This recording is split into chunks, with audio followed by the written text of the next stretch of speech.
It's early May 2023, and over this past weekend I picked up 3 additional trees because, well, they were on sale, so I couldn't help myself.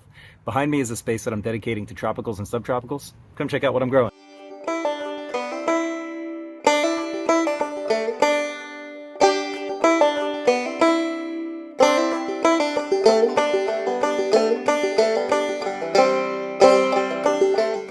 All right, so we're going to talk about the trees that I picked up this past weekend first, and then I'll loop back around and show you what I've had in the ground for quite some time now. Here is a lemon mangosteen. It's not a lemon drop mangosteen. It's not a straight up mangosteen. It's sometimes called a false mangosteen or a gamboge or a gamboge, depending on the pronunciation. This tree is pretty interesting. It needs a lot of shade. I'm actually going to be putting this one in the backyard under shade cloth and giving it plenty of water. It is not going to stay up here because there is no shade whatsoever up here in this part of the yard. But a really cool sort of part of this tree's history is the juice has been used to dye fabric, and some Buddhist monks have used that dye to color their robes. So if you can imagine a Buddhist monk in that very distinct robe and that very distinct color, some of the dyes for those robes have come from this lemon mangosteen. So I thought that was pretty cool. Anytime I see the word mangosteen, I know that the odds are against me. One of the trees that they recommend you not grow here in San Diego County are mangosteens. Again, this isn't a straight up mangosteen, so I'm hoping that luck will be on my side, and I feel like I'm up for the challenge, so we're going to see how that works out. All right, let's come on down here, skip over a couple. I'll talk about those in a moment, but I have a Grumichama. This is a cherry. I believe it's a Brazilian cherry, and it was in a larger pot. It was in a 7-gallon pot, so it's got a little bit of size already for compared to some of the other trees. And this tree was sitting out in the sun, so the leaves yellowed, but there's tons of new growth coming in here. So this was the healthiest of the 3 trees that they had at the nursery.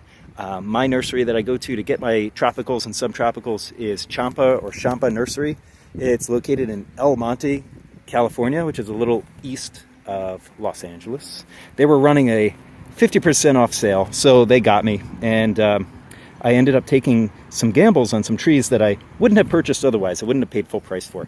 But the Grumichama was on my list. It was towards the bottom, but when it was half off, I decided to jump on it. You can see tons of new growth here. This is going to be real exciting. This thing's going to explode real soon. And then the third tree that I picked up this past weekend is this Canistel.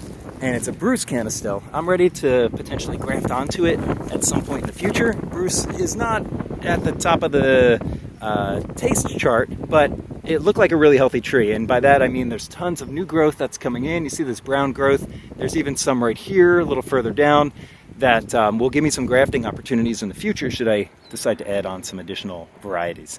All right, how about some trees that I already have in the ground? So this right here, I picked this up at the California Rare Fruit Grower meeting.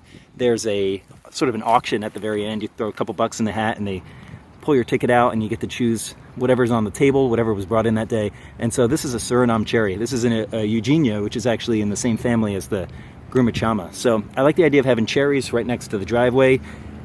When I'm coming in and out of the car, I can pick a few off, and it's just a real edible, on-the-go kind of fruit. So a little on the small side. It's a seedling, but I'll let this thing go. And we had some flowers over the winter. None of them stuck, but it put some flowers out, so that's exciting.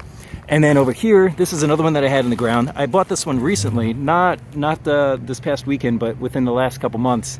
You can tell when I put it in the ground, it was got a little transplant shock. There's not a whole lot to talk about here. This is a ALANO SAPODILLA, and SAPODILLA is a really super sweet fruit.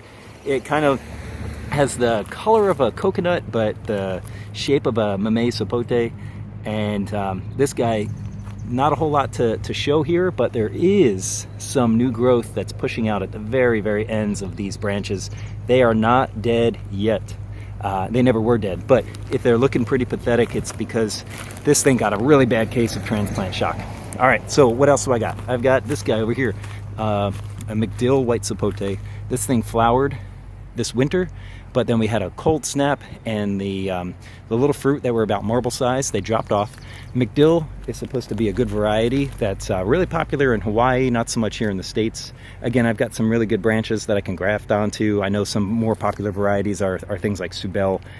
I could always throw those on if I want to at some point, but this lost all its leaves maybe 2 months ago, and you can tell I've got tons of new growth that's still coming in. That's the darker red color, and all of these leaves, these are all brand new this year. So it went almost completely bare, and then That's all new growth from just the past couple months. I have a seedling JABOTICABA. This is one of the more interesting trees here because the fruit grows right on the bark or right on the branches rather than on the ends that you might normally expect from a cherry tree. So this guy's got some yellowing on the leaves, and I'll have to figure out what's going on there. Maybe it's some fertilizer that I can use to help get this thing back in shape, but it actually has some new growth down here at the bottom. The growth comes in and it's this reddish brownish color. So tons of new growth pushing out. This thing won't put out any fruit for many years, especially when it's a seedling. Sometimes I've heard reports of 7, 8, 9 years before you get fruit. So that's going to be a long-term project. Gave it plenty of space so it can get nice and big in that time period. Made sure it stayed away from the house. And then finally, let's talk about some failures. So you notice I got these rings here and I have irrigation that's running underneath the mulch to all the trees. Well, I just redid the irrigation and I took this one off because I'm going to move it. I'm going to transplant it into the back. It's in a cha-cha. And I put it under shade cloth. I tried protecting it from the wind, and this was just the absolute worst spot for this tree. And all that's left of it is last year's growth. There's like 4 leaves, 5 leaves that are left. Everything else is browned off and died off. It is almost a complete failure. But again, there's just a little bit of life there. The trunk is healthy. It's still green. I'm going to prune this thing way back. I'm going to take all those dead brown branches off. I'm going to bring it into the backyard, put it under some proper shade cloth, give it plenty of irrigation. And if it rebounds, it does. And if I lose it, you know, you can't win them all. So that's my failure. Everybody else is doing pretty well, though. This is a space that gets plenty of sun. It gets a little windy here. Wind comes down the street from the west, and the trees behind the cars are protected. But that Canistel down there, I'm a little worried. Based on the winds that we've been getting, I'm hoping that the Canistel can weather the storm. Canistels are grown in Florida where there's hurricane force winds, so I know it can survive it, but can it take that sustained wind? I guess that's the bigger question, right? Because that'll dehydrate our plants. So I'll have to make sure I give them plenty of water. So here is, again, my front yard orchard. Reclaimed space. An old pine tree used to sit here in the middle and drop sap on our cars, so we went ahead and got rid of that. And I had a blank canvas to work with. So these are the trees I have so far. I'm considering additional things here, just making sure I got some space to get in and out of the cars, but I've got some more room to work with if I find something that's interesting. I may plant some understory trees in the future, maybe some star fruit or things like that require some shade, but I don't have enough shade up here to attempt that right now. So this is a work in progress, and I hope in a couple years I'll have some fruit to show for it.